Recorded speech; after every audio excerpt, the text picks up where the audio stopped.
Hi, this is Aya Khalaf and welcome to another episode from Be Nourished. Ramadan is about to be over and Eid is coming, and this is the time for me to make you my gluten-free recipe for kahk. Now, I don't believe in kids missing out on anything because of food sensitivities, so today I'm challenging myself to make a gluten-free, dairy-free and grain-free kahk recipe that actually turned out amazing.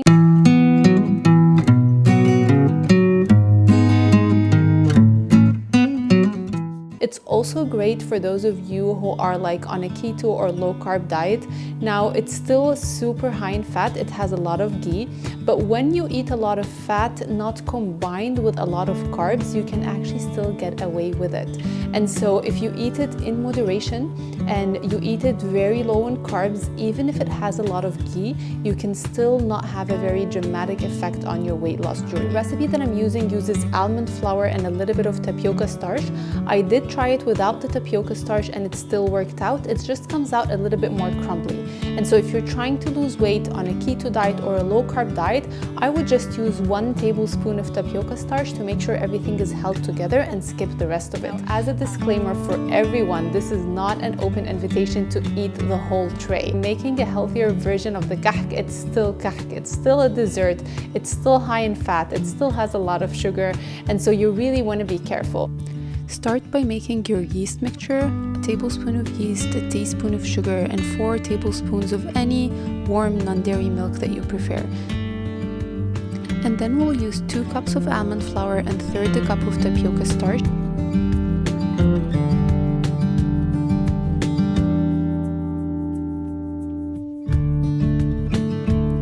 And we'll add 1/2 teaspoon of ريحة الكحك and 1/2 teaspoon of mahlab, and those you can basically get at an Arabic or Egyptian store. It's not something that you're gonna find in just your regular grocery store. A tablespoon of sesame seed in the middle, and then 1/2 cup of boiling ghee.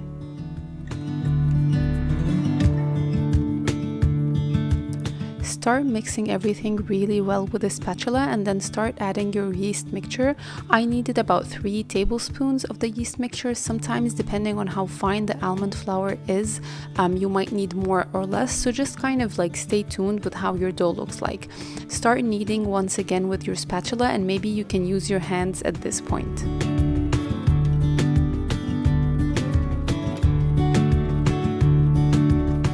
Knead the kahk with your hands for just a minute or 2 until everything is very well incorporated and everything is soft and easy to the touch, and start shaping your kahk into circles and putting the decorations that you want on it.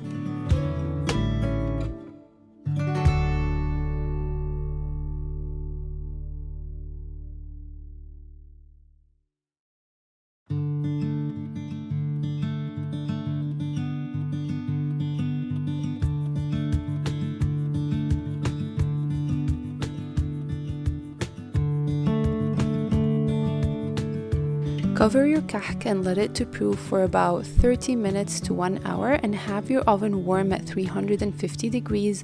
Put your kahk in for about 20 minutes. Keep an eye on it. You want it to come out just slightly golden.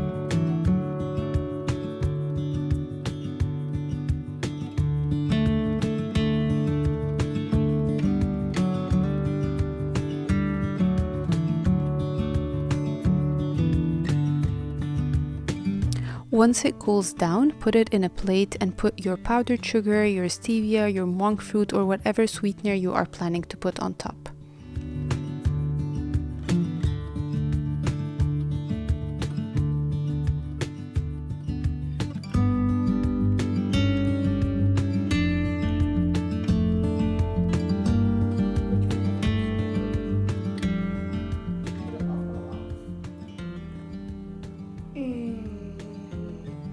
Amazing. Tastes like kahk? I don't remember how kahk tastes like, so I don't know. Oh, that's good. It's yummy. The last thing that you might want to look into if you're trying to lose weight and really watching your intake of carbs and sugars is the powdered sugar on top. So some ideas that I had, you can basically sprinkle some stevia on top, or you can use some stevia in the mixture itself to give it a little bit of sweetness and then skip the powdered sugar on top. I did find on Amazon some low carb, keto friendly powdered sugar substitutes. I'm not saying that they're super healthy, but powdered sugar is not healthy either. So what I'm trying to achieve here is not really a healthier recipe. I'm trying to achieve a recipe that works for those of you who are like on a keto diet or a very low carb diet. So I did find a few options that use monk fruit and alcohol sugars. I am not a big fan of alcohol sugars, just to put that down. But again, we're talking about something that we are going to eat once a year. And so, and we're going to use like small portions. We're not going to eat the whole tray. So I think it's going to be perfectly fine to use it for that one day if you're trying to like not break your keto diet or like not have any sugar. Now, I will share the links for those options in the description of the video below. So if you're on a keto diet, low carb diet, and you don't want to break your diet even for Eid day, then make sure you check those out and use them instead of your powdered sugar. Have a happy Eid, and I'll see you in another episode. Or if you're not being too picky and you want to enjoy yourself a little bit in Eid, then maybe just put a light coat of powdered sugar, and then hopefully if you don't overeat and you watch your portions, it's going to pass.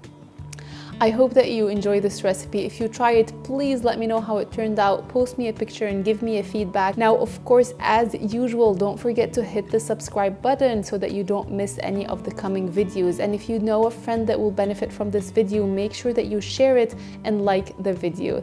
I do hope that all of you have a great Eid and you enjoy yourselves. Watch your portions. Even if you're using my recipe, you still want to be careful with how much you are eating. Other than that, enjoy your time and enjoy your Eid, and I'll see you in another episode.